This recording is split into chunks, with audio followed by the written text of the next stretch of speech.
Այսօր մեկնարկեց ազգային ժողովի 9-րդ գումարման առաջին նստաշրջանը, այն պաշտոնապես բացեց նորընտիր խորհրդարանի ամենատարեց պատգամավոր Կնյազ Հասանովը, որը ներկայացնում է քաղաքացիական պայմանագիր խմբակցությունը։ Կնյազ Հասանովը հիշեցրեց, որ որպես տարեց պատգամավոր բացել է 6-րդ, 7-րդ, 8-րդ նստաշրջանները, ապա դիմելով ընդդիմադիր եւ իշխանական պատգամավորներին հորդորեց մի կողմ թողնել տարաձայնությունները, հավաքվել պետության շուրջ, որպեսզի երկիրն ընթանա զարգացման ճիշտ ուղիով։ Անել ամեն ինչ, որպեսզի մեր երկիրը ընթանա ճիշտ զարգացման ուղիով։ Բացման առիթով ողջույնի ելույթով հանդես եկավ Հայաստանի Հանրապետության նախագահ Վահագն Խաչատուրյանը, մասնավորապես նշելով, որ Հայաստանի Հանրապետության քաղաքացիներն այս դահլիճից ակնկալում են հասուն քաղաքականություն, պատասխանատու օրենսդրություն եւ այնպիսի բանավեճ, որի առանցքում կլինի ոչ թե քաղաքական հակադրությունը, այլ պետական մտածողությունը։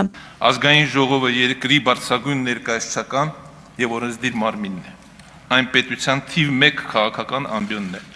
որտեղ գաղափարների մրցակցությունը պետք է վերածվի պետական լուծումների։ Ընդդիմության շարքերից հնչեց նիստից կաթողիկոսի բացակայության վերաբերյալ բողոքի ձայնը։ Կաթողիկոսը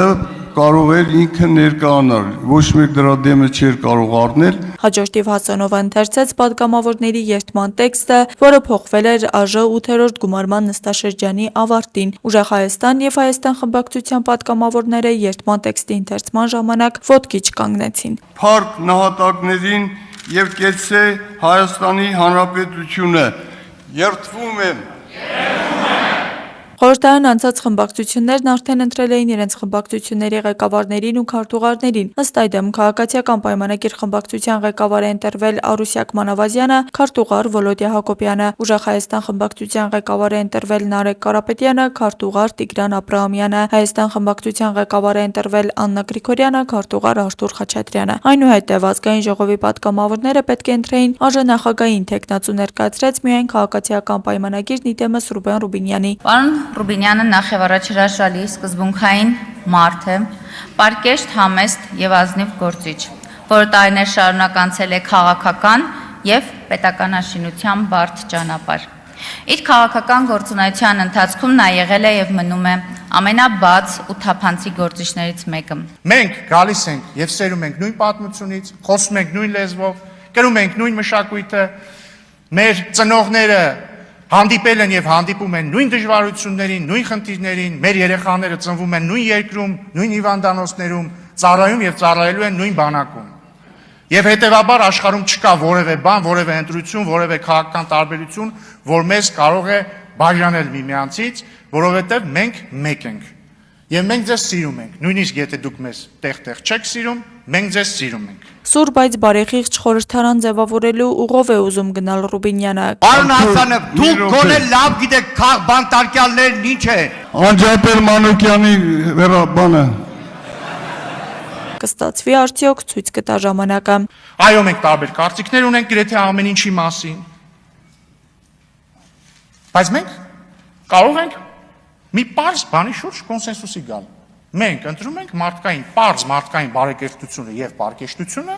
միմյանց հետ այս դահլիճում փոխհարաբերվելիս, վերջ։ ԱԺ պատգամավորները հանդես եկան ելույթներով, եղան հարց ու պատասխաններ։ 9-րդ գումարման ԱԺ-ն առաջին նիստով ընտրում է նաև ԱԺ նախագահի 3 տեղակալներին, ստեղծվում են մշտական հանձնաժողովները, էթիկայի հանձնաժողովը, ընտրվում են մշտական հանձնաժողովի նախագահները, քննարկվում է կառավարության կառուցվածքի փոփոխության վերաբերյալ օրենքի նախագիծն ու կառավարության ծրագրին հավանություն տալու հարցը։ Աստղիկ Խաչատրյան, այսօր։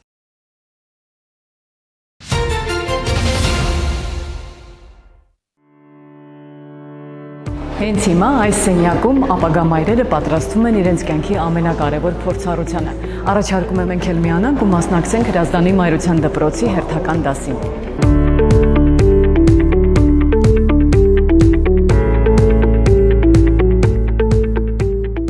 Առողջապահության նախարարության նախաձեռնությամբ մայրության դպրոցները Հայաստանում գործում են վաղուց, սակայն վերջին տարիներին դրանք ձեռք են բերել նոր որակ։ Յուրաքանչյուր հղի իր նախածննդյան հսկողության ողջ ժամանակահատվածում կարող է այցելել մայրության դպրոց։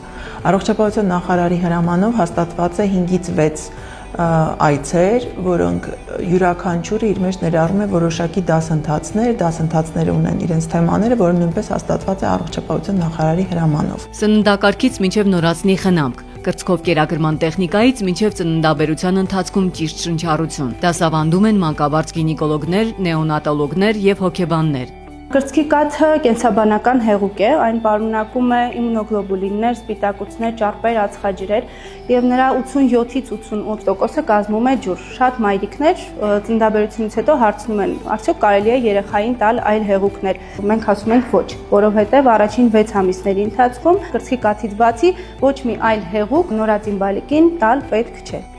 Խոսում են գրեթե ամեն ինչից, ինչը որ հուզում է ծնողներին, հա։ Լինում է, երբ որ նրանք մասնակցում են ընտանիքի անդամների հետ, դա շատ ավելի գովելի է, որովհետև մենք ունենք տատիկների ու մայրիկների կողմից մեզ փոխանցված միֆեր, որոնք պետք է բացառենք, որպեսզի ունենանք կրծքով կերակրման հաջող ընթացք եւ շարունակականություն։ Հրազդանի մայրության դպրոցի դասերը միշտ մարդաշատ են անցնում։ Հավաքվում են թե առաջնեկին սպասող, թե փորձառու մայրիկները, բայց հարցերը որպես կանոն ընդհանուր են։ Սա իմ առաջին բալիկն է, ուզում եմ մասնակցել, որպեսզի հնարավորինս շատ բան իմանամ բժշկական տեսանկյունից ու ոչ թե տան խորհուրդներով։ Ես առաջնեկից եմ սպասում, շատ հաճելի էր լսել բժշկուհուն ու շատ հաճելի կլինի, որ շարունակական լինի այս միջոցառումները։ Առաջ բալիկը միշտ ոնց որ փորձաշրջան լինի, էլի։ Հիմա սպասում եմ երկրորդին ու ինձ թվում է ամեն ինչ սաղ կանցնի։ Երկրորդին եմ սպասում, բայց այս մայրերի դպրոցն էլ առաջին անգամ եմ գալիս, ճիշտն ասած։ Երեխայի խնամքի հետ կապված ավելի շատ ինֆորմացիա ունենալու, ավելի գրագետ ձևով կարողանալու կազմակերպել երեխայի խնամքը։ Ես սպասում եմ երրորդ բալիկին, առաջին եւ երկրորդ բալիկների մեծացման ընթացքում, հա, ծնվելու ժամանակվանից ի վեր արել եմ ինչ-որ սխալներ, առաջին բալիկի ընթացքում սննդակարգն եմ շատ խիստ պահել, երկրորդ բալիկի ընթացքում դա արդեն բաց էի թողել, որտեղ հասկացել էի, որ դրանից չի իր մոտ առաջանում այդ գազիկները, անհանգստությունը, արդեն գիտելիքը գրեթե լիարժեք տիրապետելով զուտ վերհիշելու ու մնացածը ամրապնդելու համար։ Մասնակցել եմ մայրական դասընթացներին, դրանք շատ հաջողված ու հետաքրքիր են անցել, շատ բովանդակալից, հատկապես որ առաջին բալիկս է, դրանքից մեծ ինֆորմացիաներ են հաղորդել, հատկապես կերակրման մասին, թե ոնց պետքա կուրծքը մոտեցնել երեխային, ոնց պետքա երեխու դիրքը լինի։ Սվետլանան առաջին անգամ է մայրացել 27 տարեկանում։ 2 կիլոգրամ 690 գրամ քաշ ու 49 սանտիմետր հասակով որդուն լույս աշխարհ բերելու ընթացքում բոլոր խնդիրներն ու բարդությունները կարողացել է հաղթահարել մայրության դպրոցում ստացած գիտելիքի ուժով։ Մեծահասակները տարբեր բաներ են առաջարկում, մեր այս նոր սերնդի ներկայացուցիչները լրիվ ուրիշ բաներ են խոսում, դրա համար այդ դասընթացները բավականին ինֆորմացված էր։ Որդու հետ տուն գնալուց հետո նույնպես կշարունակի հաճախել մայրության դպրոց, քանի որ արդեն գիտի, մասնագետների կողմից տրամադրվող տեղեկատվությունը այն հենարանն է, որն անհրաժեշտ է փոքրիկի առողջության եւ բարօրության համար։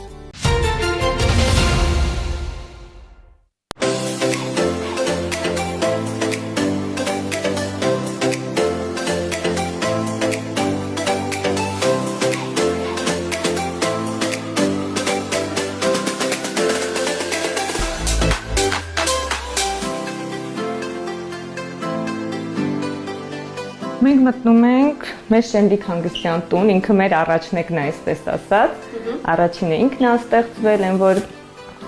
բոլոր գաղափարների իրականացումը ինքն է։ Փոքր, բայց հարմարավետ հյուրատանն ամեն բան մտածված են արել, որ եկողը ոչ միայն տան ջերմություն զգա, այլև հենց տարածաշրջանին հատուկ հյուրընկալությունը վայելի։ Իմ հյուրերի հետ մի հատ շրջում եմ սենյակներով, ասում հիմա ես որպես գիդ, որպես թարգմանիչ, ես մի հատ կասեմ ինչա նշանակում։ Արի վետի վրա լավոսալարը, այսինքն արի ոտքի վրա արագ-արագ մի բան կերել, ես մի բրտուճ բան արա, ես ոտքի վրա։ Անպայման է, որ բարձրադակ։ Չինչինյան բարբարով էլ սկսվում է գյուղի հետ ծանոթությունը, որ հետո ամբողջանում է Սաղարթախի տանտառներով ու ծաղկած դաշտերով։ Արևածագը շատ աննկարագրելի սիրուն տեսարան է։ Ու էլ չեմ ասում, որ երբ որ Կովկասյան լեռներն են երևում, Քուրգետն է երևում։ 4 տարի առաջ էր, որ ամուսնու հետ որոշեցին նոր կյանք տալ գյուղի լքված շինություններից մեկին, հյուրընկալ տուն դարձնել, անունն էլ Շենդիկ դնել։ Շենդիկ նշանակում է շեն տուն, շեն օջախ, նույնիսկ այսպիսի մի արտահայտություն կա, որ աղջիկ ուզելու են գնում, ասում են, օրինակ, այս աղջիկը շեն լգացու է կամ շեն լկացու չի, էլի, ասեք տուն տանելու է կամ օջախի աղջիկա կամ օջախի աղջիկ չի։ Հյուրատուն ունենալը երազանք չէր, այլ վճռական պատասխան բարդ իրավիճակին, գյուղը դատարկվում էր, հարկավոր էր արագ գործի անցնել։ Ստեղծեցին մի բան, որ ոչ միայն գյուղից չգնան, այլև ուրիշներին էլ բերեն։ Սա մի հատ կարևոր քայլ էր, որ մեզ ավելի ամուր կապի գյուղին, որ երբեք մտներովս չանցնի, չէ լավ, գնանք այսինչ տեղը ուրիշ տեղ կարող է ավելի լավ լինի, չէ։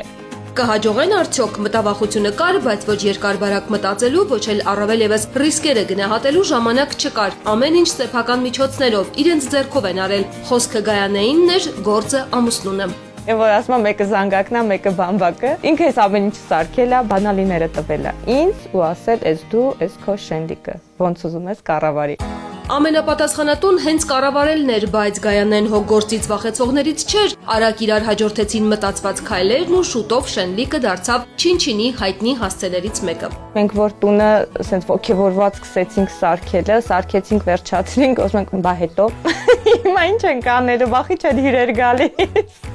Հիմա արդեն գալիս են ոչ միայն Հայաստանի տարբեր բնակավայրերից, այլև տարբեր երկրներից՝ Ռուսաստանի Դաշնություն, Միացյալ Նահանգներ, Բելգիա, Հոլանդիա, Ֆրանսիա, Իտալիա։ Ինձ որ մեկ-մեկ զանգում են, դե ասում են որտեղ է, քարտեզով նայում են, ոյ, ասում են ինչ հեռու եք, ասում հարգելից, մենք ճիշտ տեղում ենք, դուք եք հեռու։ Արդեն երրորդ տարին է հեռավոր Բելգիայից Չինչին են հասնում նաև Աննան ու Դեյվին։ Սիրում են ճամփորդել, տարբեր երկրներում են եղել, արդեն 15 տարի է այս սեզոնին անպայման նաև Հայաստան են ուղևորվում։ Աննան Երևանում է ծնվել, սակայն մեծացել ու կրթություն ստացել Բելգիայի Լեդե քաղաքում, բայց այստեղ հանգստանալու նախաձեռնությունը ոչ թե հայուհի Աննայինն է, այլ բելգիացի ամուսնունը։ Ես սիրում եմ բնությունը,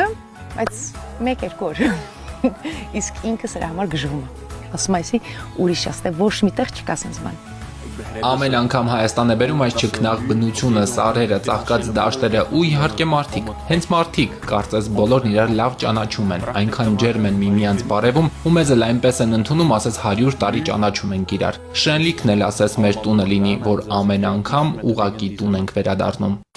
Ակտիվ հանգստի սիրահար են ամենագնացներով սարերով շրջելուց մինչև քայլարշավներ։ Գյուղի հարակից դաշտ ու անտառն ամեն անգամ յուրովի բացահայտող զույգը խոստովանում է, որ ձանձրանալու ժամանակ չկա։ Դեյվին Հայաստանն այնպես է սիրել, որ նույնիսկ առանձնատուն է գնել Երևանամերձ մի բնակավայրում եւ մտադիր է փոխել բնակության վայրը։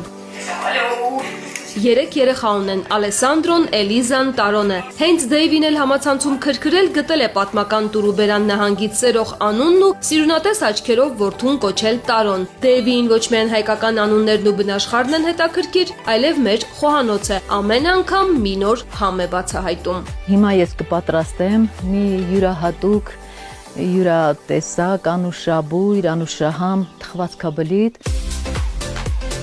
Սալի, սալիպ, սալի, թերթերուկ, լանթոտ փաթիր։ Տավուշի տարբեր գյուղերում տարբեր անուններ ունի անուշահամ գաթան։ Ոնց որ ասենք նոր տարուն պարտադիր է գաթան, սեղանին գաթան լինի, այնպես էլ Վարդավառին պարտադիր, սալին պարտադիր է մեր սեղաններին։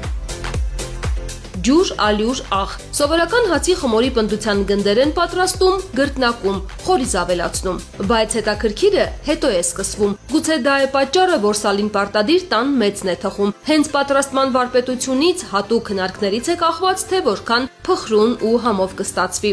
Սկեսուրի պատրաստած սալիով էլ սարի փեշին սեղան են նստում Գայանեն ու Ոսկանը։ Իրականում հաճախակի ամուսնուս հետ գալիս ենք, մենք սենց սեղանի մոտ չենք նստում, էլի խոտերին, սենց նստում ենք այնտեղ, երազում, ասում ենք լավ, եկա տուն սարքեցինք, բավականին ստեղ շենացրինք, գնացինք տներով, երեխեք ունենք տանը։ Հիմա հաստատ գիտեն, ամեն բան հենց երազանքից էլ սկսվում է, երազեցին ու իրականացրեցին։ Հարազատ Չինչինը հիմա ավելի հայտնի է, բայց դեռ գծելու, իրագործելու շատ բան կա։ Տարածքը պիտի ընդլայնեն, ենթակառուցվածքներն ավելացնեն, ամեն մեկն իր դերն ու գործն ունի։ Ամեն ինչ այնքան արագ ստացվեց, որ հենց մի քանի ամսվա մեջ մի տուն սարքեցինք, էլի։ Անկախ մեզանից։ Այն որ առանց մտածելու էլի, որ տարածաշրջանը կաշխատի, չի աշխատի, ոչ մի բան են, որ առանց մտածել։ Դրինք ու սարքեցինք, հետո հասկացանք, որ չէ, բայց կարելի էր մի քիչ ինչ-որ բաներ հաշվի առած, էլի։ Բայց որ հաշվի առնեինք, հաստատ չենք սկսի։ Մենք հիմա շենլիկ չէինք ունենա, եթե մենք դա հաշվի առնեինք, ռիսկերը եթե հաշվի առնեինք, չէ։ Գայանեն երազում է, որ իրենց գյուղ այլ ներդրողներ էլ գան, միասին շենացնելն ավելի հեշտ կլինի։ Ներդրող կա, բայց այս անգամ հարևան գյուղում, ավելի ճիշտ Պառավաքարի հարակից դաշտերում, Անտառամիջյան ճանապարհը հենց այդ կողմն է տանում։ Մոլորվածի մեկը, այսպես է կոչվում հասցեն, ուր տանում է Նեղլիկ Արահետը։ Հեռվից նշմարվող դաշտի կապտամանուշակագույն մարգերը դժվար է անտեսել, որքան մոտենում ես կինոկադր հիշեցնող ծաղկային հրաշքն ավելի իրական է դառնում։ Ինչքան ժամանակ են ծաղկացնում ծաղիկները։ Մինչև սեպտեմբերի կեսերը։ Անուշաբույր նարդոսների կամ ավելի հայտնի լավանդաների այսպիսի տեսարան ամեն օր չես հանդիպի։ Եթե ջրաջան մեղուների ու ծաղկասերների համար սա երազանքի է նման, ապա Սամվելի համար Հայաստան բերող ճանապարհն է։ Գաղափարը երևի ոչ ծաղիկներ, ոչ մեղուներ, երևի գաղափարն էր, որ փորձեինք գայինք Հայաստան, տեսնեինք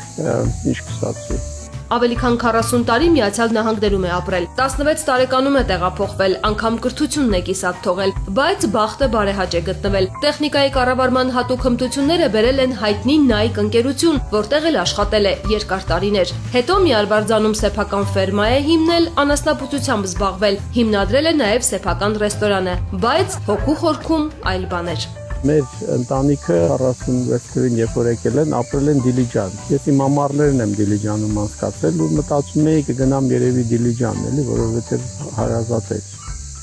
Հետո որոշեցինք, որ սահմանը ավելի ճիշտ է։ Այստեղ սահմանին մոտ էլ մի հողակտոր է գնել ու որոշել նարդոսներ աճեցնել։ Կատակում է, թե մեղուներն են սիրում նարդոսները, ինքը դեղնավուն ջրաջաններին, իրեն պարզապես նարդոսների բույժն է գրավում։ Այս ամբողջ լավանդան սկսվել է իմ ընկերոջս երկու թուփից, որ ունի Երևանում, իրան ասի Երևանից եք բերել։ Այդ երկու թուփը մենք ենք գտել, դեպի շատացրել ենք, կամաց։ Անգլիական սորտի նարդոսների օգտագործման 1000 ու մի տարբերակ կա։ Չորացրած ծաղիկները հիմնականում թեյի, յուղը, կերակուրների, խմիչքի, օծանելիքի մեջ, անգամ շոգեբաղնիկներում են օգտագործում։ Էսի երևի մի մար գլնի ամենաշատը։ Այսքանից կարողա դուրս գա 100 գրամ յուղ։ Այսքանի։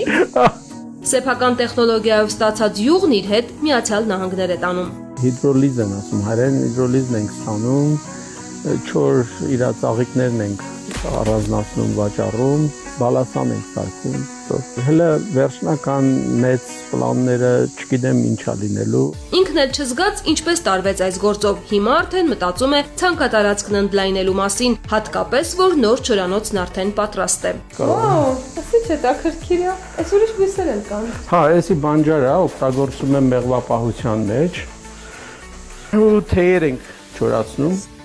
Նարդոսի չորանոցում նաև այլ խոտաբույսեր է չորացնում ու ամերիկացի ծանոթներին զարմացնում հայկական բույրով։ Սկզբում հողակտորը 1 հեկտար էր, հետո ավելացրեց։ Եկող տարի նռնենիներն էլ կծաղկեն, որ թևեր տան Սամվելի մեկ այլ գաղափարի։ Առաջին տարին է, որ նարդոսներն այսքան շատ են ծաղկել։ Սկզբում չէր էլ մտածում, որ գործը կհաջողի, ոչ փորձ ուներ, ոչ էլ հատուկ գիտելիքներ, բայց հիմա ոչ միայն իր աչքն են շոյում, այլև ուրիշների, հասցեն գրավում է նաև զբոսաշրջիկներին։ Գալիս են որոշ մարդիկ խնդրում են, որ մնան, ես էլ իմ դուռը միշտ բաց է, ով որ գա, ես ընդունում եմ։ Դրամ չեմ խնդրում, բայց խնդրում եմ գոնե 2-3 ժամ քախան անեն։ Այսպես թեթև, կատակով ու այսօրվա օրով էլ ապրում է։ Միացյալ Նահանգներում թողած տուն, ունեցվածք, սեփական բիզնեսը նոր գործ է սկսում հայրենի հողում։ Կա արդյոք ավելի հրաշալի մի բան, քան ամեն լուսաբաց դիմավորել այս գեղատեսիլ անկյունում։ Երկար խոսել չի սիրում, բայց թեթև ժպիտով խոստովանում է, որ խաղաղություն ու երջանկություն է գտել այստեղ։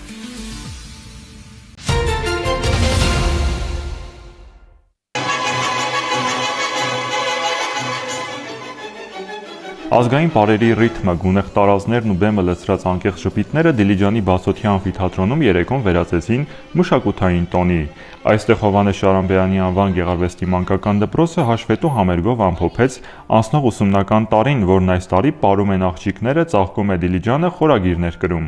Ինչպես տեսնում եք, արդեն իսկ ավանդույթ դարձած, այս տարի եւս ներկայացնում ենք Դիլիջանի Բացօթյա ամֆիթատրոնում Գեղարվեստի դպրոցի պարարվեստի բաժնիքսաների 2025-2026 ուսումնական տարվա ընթացքում կատարված ամբողջական աշխատանքը, այսինքն դպրոցի պարվեստի բաժնի հաշվետու համերգային ծրագիրն է այսօր։ Ոչ միայն դրանք ստեղծագործական աշխատանքներ են, այլ յուրաքանչյուր պար յուրովի ներկայացված է իր թեմատիկայով, իր ստեղծագործական մոտեցմամբ եւ ինչու՞ չէ նաեւ բեմական հագուստներով։ Դիլիջանի Հովհաննես Շարամբյանի ավանգեղարվեստի մանկական դպրոցը երեխաներին տալիս է կրթություն մասնագիտական, գեղագիտական դաստիարակություն եւ լայն հնարավորություններ հնարավորինս ընդգրկված լինելու արվեստի եւ մշակույթի ոլորտում։ Ավելի քան 150 սաներ Դիլիջան, Թեղուտ եւ Խաղարսին բնակավայրերից բեմ բարձրացան, ներկայացնելով 40-ից ավելի պարային կատարումներ։ Ազգային եւ ժողովրդական պարերից մինչեւ ժամանակակից բեմադրություններ, յուրաքանչյուր համար պատմում էր հայկական մշակույթի, ինքնության եւ արվեստի հանդեպ սիրո մասին։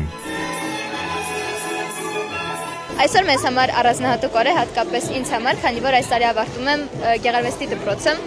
Ունեմ շատ վառ հիշողություններ, շատ ոգևորված եմ այսօրվա միջոցառման առթիվ եւ մաղթում եմ բոլորիդ բարի դիտում։ 5 տարի ապրելով ես սովորել եմ չհանձնվել, պայքարել եւ լինել լավագույնը։ Եվ այս տրամադրվածությունը ինձ կուղեկցի ամբողջ կյանքի ընթացքում։ Այս տարվա համերգն առանձնահատուկ խորհուրդ ուներ, այն նվիրված էր դպրոցի հիմնադիր ժողովրդական արվեստի նվիրյալ Հովհաննես Շարամբյանի ծննդյան 100-ամյակին։ Ուսումնական տարվա ընթացքում կազմակերպված բոլոր միջոցառումներն անցկացվել են հոբելյանական տարվա շրջանակում, արժևորելով դիլիջանցիների սիրելի ու մտերիմ Վանիկի Հովհաննես Շարամբյանի թողած մշակութային ժառանգությունը։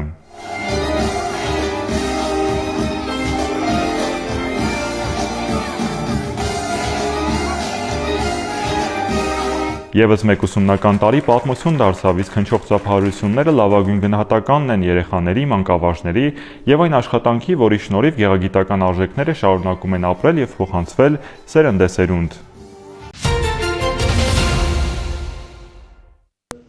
Գավառի համայնքապետարանում հուլիսի 23-ին տեղի ունեցավ Գավառի 2027 թվականի սուբվենցիոն ծրագրերի հայտերի հանրային քննարկում։ Մասնակցեցին վարչական ղեկավարներ, համայնքային ոչ առևտրային կազմակերպությունների, հասարակական կազմակերպությունների ներկայացուցիչներ եւ համայնքի բնակիչներ։ Հանրային լսումը վարեցին Գավառ համայնքի ղեկավարի առաջին տեղակալ Գրիգոր Դաշտոյանը եւ համայնքի ղեկավարի տեղակալներ Գրիգոր Բոշյանն ու Մուրադ Մովսիսյանը։ Ներկայացվեցին ծրագրերը, որոնք կազմվել են համայնքում առկա խնդիրների ուսումնասիրության եւ դրանք բնակիչների հետ քննարկումների արդյունքում։ Դրանք հիմնականում ճանապարհաշինական, արտաքին լուսավորության ցանցի, նախադպրոցական ու արտադպրոցական հաստատությունների եւ ոռոգման համակարգերի կառուցման աշխատանքներ են։ Ծրագրերի վերաբերյալ եւս մեկ անգամ ծավալվեցին քննարկումներ։ Կարևորվեց հանրության իրազեկումը եւ նրանց կողմից առաջարկների ու կարծիքների ներկայացումը, որոնք համապատասխան գերատեսչությունների կողմից հաստատվելուց հետո պարտադիր հաշվի կառնվեն ծրագրերի իրականացման ընթացքում։ Ալբերտ Մանուկյան, Գավառ հեռուստաընկերություն։